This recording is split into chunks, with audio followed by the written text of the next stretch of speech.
Bigfoot, cultural icon of the Pacific Northwest. While dismissed by many, the legendary creature has acquired a cult following. But I'm absolutely convinced. The existence of such a creature has never been definitively proven, but does that mean they can't be real? Today we will delve into the history of this elusive ape to find out whatever we can.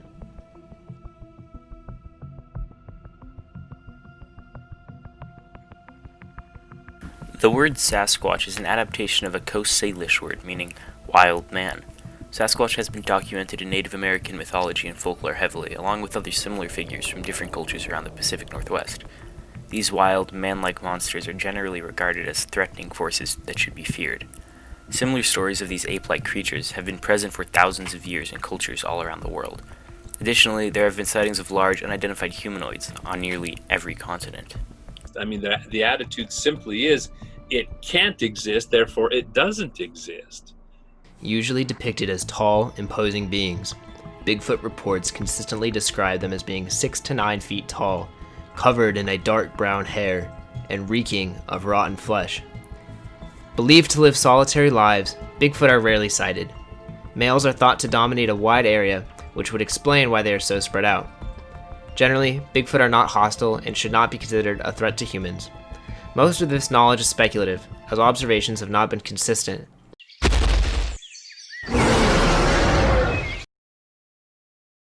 The conventions of science demand that a type specimen be provided before any novel species is acknowledged or recognized. And so that means a sufficiently diagnostic piece of, or an entire body, has to be acquired in order to establish that taxon, to establish a description and diagnosis that recognizes it, that differentiates it from other animals. However, this poses a simple question. Why have we not found hard, irrefutable evidence of their existence? Explanations vary wildly. Some experts contend that Bigfoot actively avoid humans and die infrequently enough that locating a carcass is improbable. Others believe that Bigfoot are not simple apes at all. They are often speculated to be possible extraterrestrial visitors, observing us for some unknown purpose. Another explanation is that they are even fourth-dimensional beings, who cannot be explained within the physical confines of our reality. This theory states that we see them as humanoid because it is the simplest, most familiar image our minds default to, as we are unable to adequately comprehend their true forms. This would also explain their appearance throughout the ages, even their similarity to many other creatures around the world. They would be able to traverse the axis of time itself and move to any space they wanted to instantaneously. However, while some subscribe to this notion, it is far more likely that Bigfoot are an elusive and critically endangered species of great ape. There are many other alleged ape-like creatures that evade our discovery, such as the orang pendek or the Vietnamese rock apes. North America is one of the few continents without a native species of great ape, but their intelligence in many encounters implies a more evolved alternative. While it is possible Bigfoot are apes, other evidence points to something else, a more recent hominid ancestor, something often referred to as the missing link. One of the things that we've learned in the past several decades is that human evolution, rather than proceeding in a rather single file march with one lineage leading to us, we now know that it's a remarkably bushy family tree. Over the course of human evolution, many hominin species have been assimilated into the human genome or died out entirely. These include species like the Neanderthals or Denisovans. Is it so far-fetched to speculate that some other pre-human ancestor could survive and learn to be highly adapted in the dense rainforests of the Pacific Northwest? No. This would explain their humanoid appearance but lack of sophistication, as they would be cognitively somewhere between gorillas and cavemen. This would also explain the lack of a divergent big toe in their footprints. Either way, let's examine some of the evidence for Bigfoot's existence in our area. Some of the most convincing evidence of Bigfoot's existence comes from first-hand sightings and recordings of Bigfoot vocalizations. Some of the most renowned recordings were taken by Ron Moorhead in the early 70s, now known as the Sierra Camp recordings. These captured the sounds of several Sasquatches communicating late at night.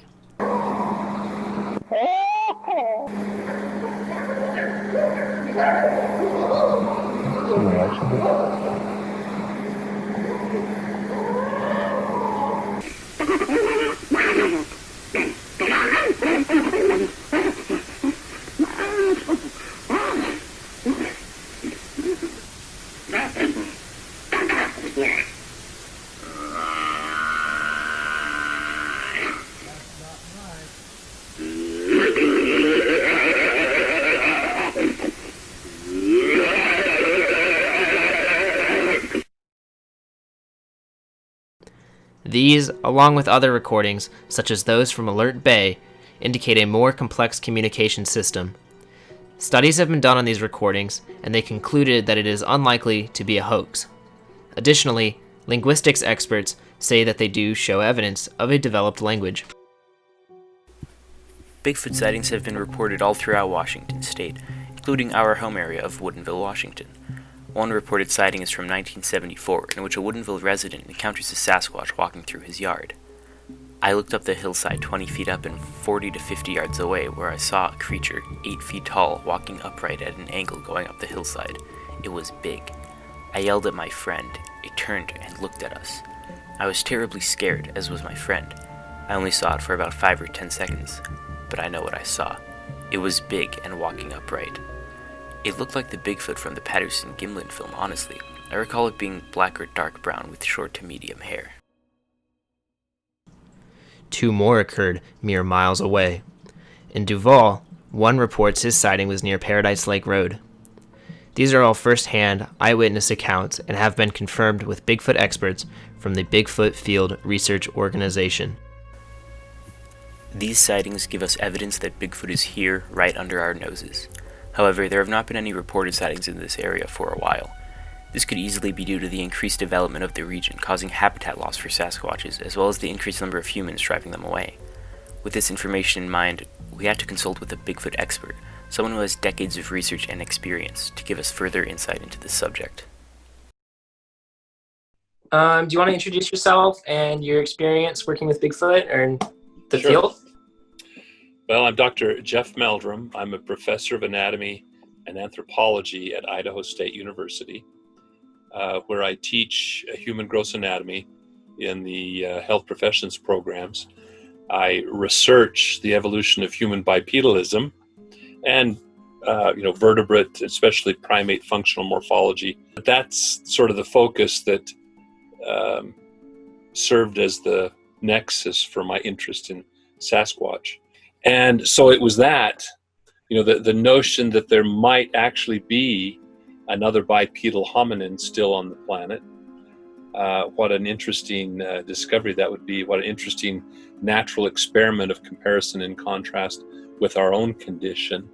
And so that's how my interest, and also that is why my interest has largely focused on the footprint evidence. How do you determine if footprints are real or fake? Right. Or how do you kind of see similarities between footprints in different areas? Exactly. Yeah. Well, a great deal has to do with the context. It's much easier to try to ascertain the credibility of a footprint find if the discoverer has documented the site well.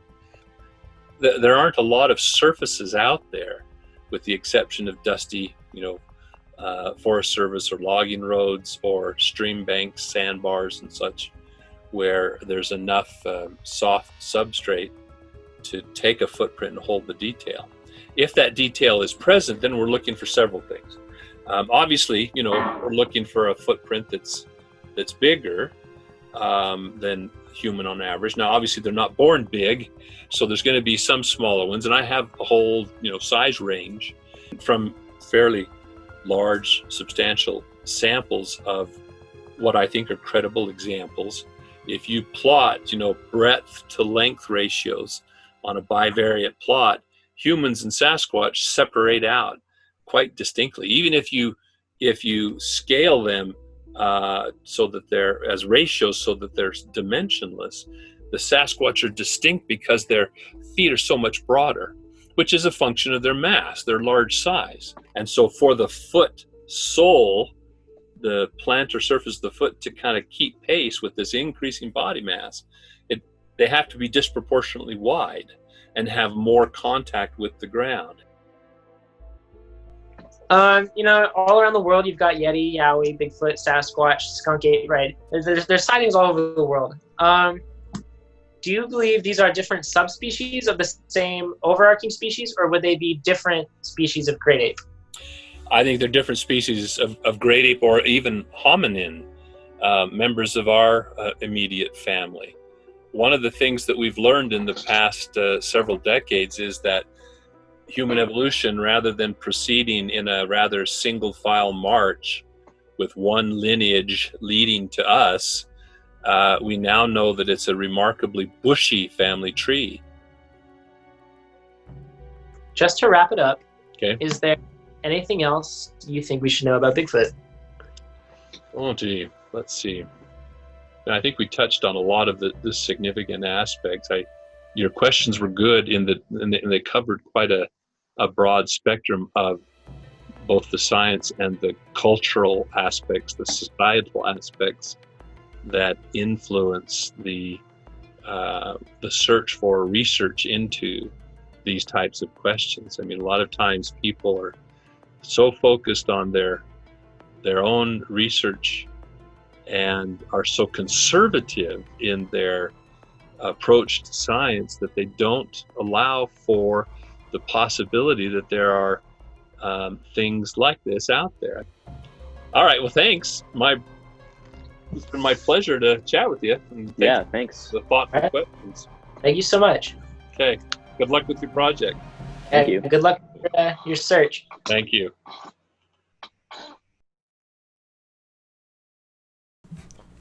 As you may recall, one of our sources claims to have seen Bigfoot near Paradise Lake Road. This local road was an easy destination for us to reach. Determined to prove his existence for ourselves, we hopped in the car and arrived at the Paradise Conservation Area, hoping to catch a glimpse of Bigfoot and its natural environment.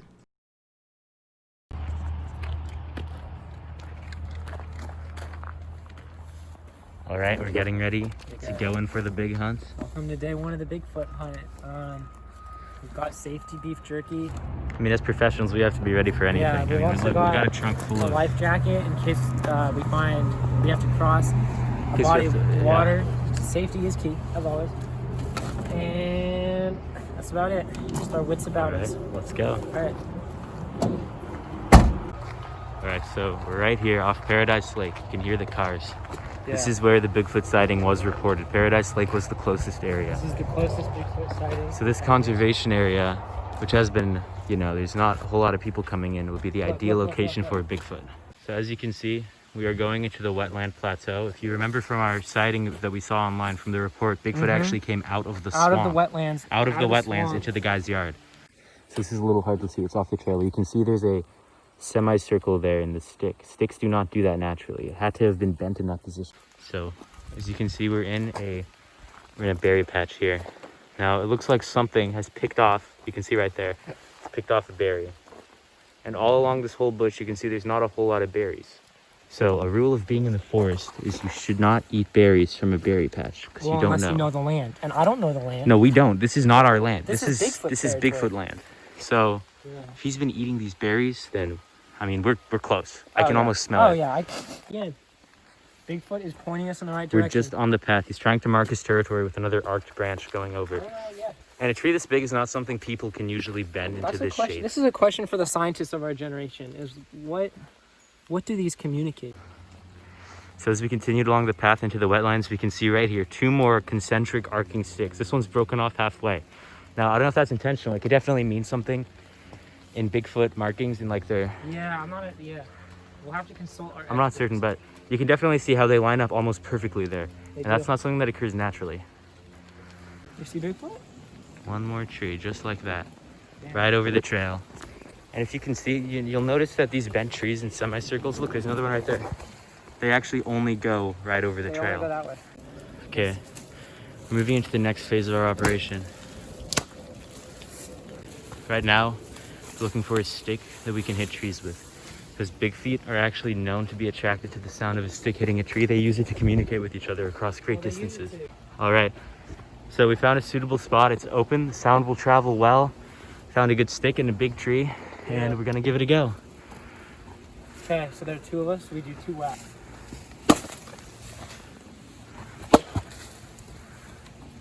You listen?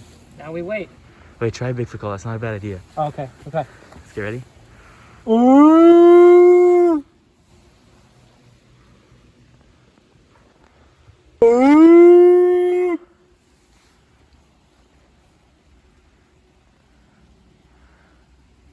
Where'd the stick go? We need to hit a tree again. It's a long, hard life looking for Bigfoot. I mean, we've been out in this forest almost all day now. Yeah, well, it's the sacrifices you gotta make. I mean, we could win a Nobel Prize when we find him. Here we are, deep in the woods.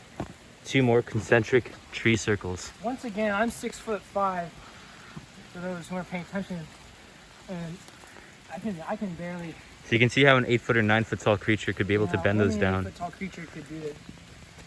It's a good thing we brought my life jacket. Got another tree here. As you can see, it's once again bent from the root over the trail like that. Yep, there's another one. All right, so we're back here. As you can see, we've covered most of the area on this map. We've covered a lot of the square mileage here. So I don't know. I was a little disappointed by today, but there's also a lot of hope. We didn't find. we didn't see him. We didn't see a Sasquatch definitively. We saw a lot of evidence. I'm sure he's in there. I mean, there's proof. I think today, if anything, just reaffirmed my belief that he's here. Oh yeah. You know, 'cause there's footprints. There's You hear footprints. noises. I mean, yeah. It's just stuff that a lot of people, they can write it off. But Yeah. I mean, I think we know that He's out there. he's out there. So we'll come back. He might not want us to see him, but And if figure you it want, out how you to can do go it. out with yourself to go find Bigfoot. I recommend groups of 2 or more because, you know, they can be violent. So it's really important to give back to your local community and help find Bigfoot. That's true. So Yeah, all in all, great day of squatching. it's a great day of squatching, boys. Glad All to be right. here.